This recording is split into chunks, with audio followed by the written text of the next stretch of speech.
Hello everybody, welcome back to It's Whatever. Today I'm going to be talking about no spin throwing and how you can throw almost anything no spin. You just have to vary your grip a little bit. So let's get started. Okay, so here's the knives we're going to be throwing. We're going to be throwing the Cold Steel Acejet throwing knife. Be throwing a throwing spike, homemade throwing spike. Be throwing a flathead screwdriver. Okay, so first knife, Cold Steel Pro Flight Mini. I throw it like this. All right, the grip, tall finger on the top, other finger's wrapped around, and when I throw, I'm just gonna let it slide out, and the finger slides down the back of the knife and keeps the back of the knife down. So you see it in slow motion here.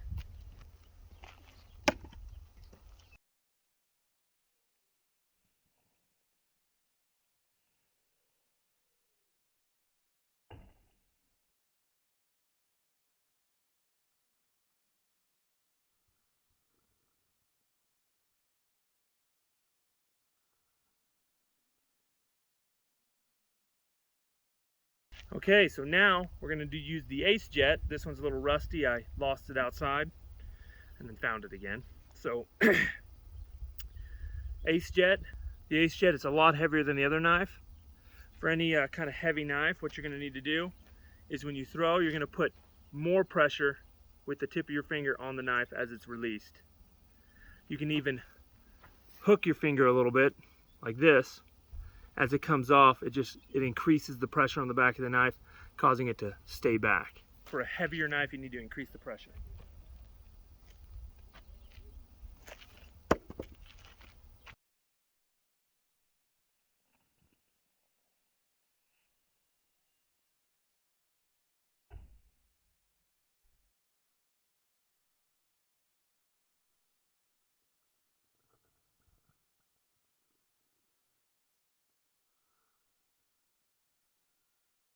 Okay, third knife we're going to throw.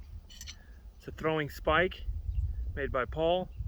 Perfectly straight, very smooth. So this one and this one, as you can see, this one has a dip and then a rise. So it's not perfectly straight, but that causes the knife to bend back even more because my finger will go down below the dip. And as the knife's coming off, that dip or that rise right there will make the knife push further down. So it's easier to keep it up like this when you're throwing it.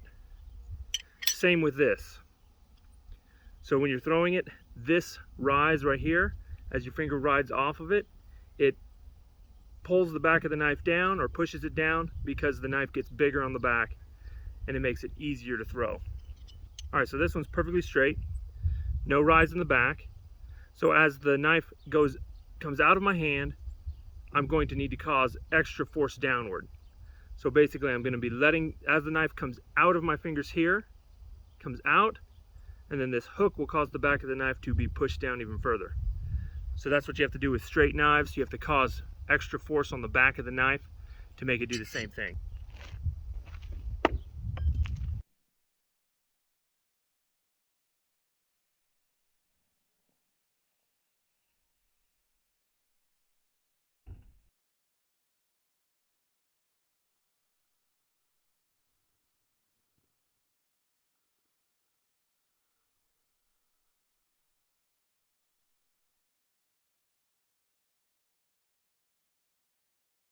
Okay, so there it was with this knife.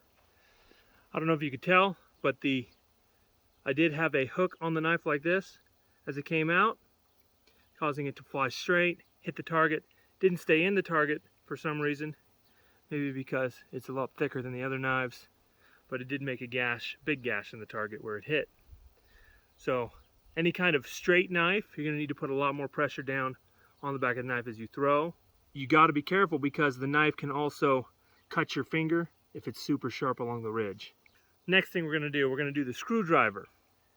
All right, flathead screwdriver. And I found out the best way to throw a screwdriver, because it has this big knobby handle on the back, is you're going to grab it like this. A little bit above the target, but still it works.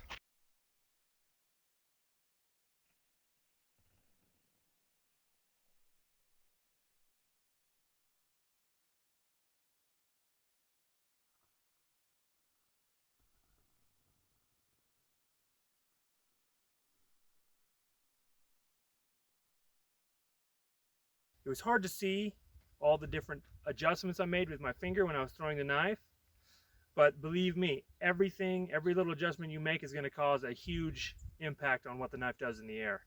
So just practice a lot, and eventually you'll be able to throw basically anything you want. Also, I finally have t-shirts for sale. These are It's Whatever t-shirts, just a small little logo for now. They are 100% cotton and 100% made in the US. And pretty darn nice. So if you want one, first link in the description below. Okay, so it's only about 100 degrees outside. My cameras keep overheating. So keep practicing, and I'll see you next time.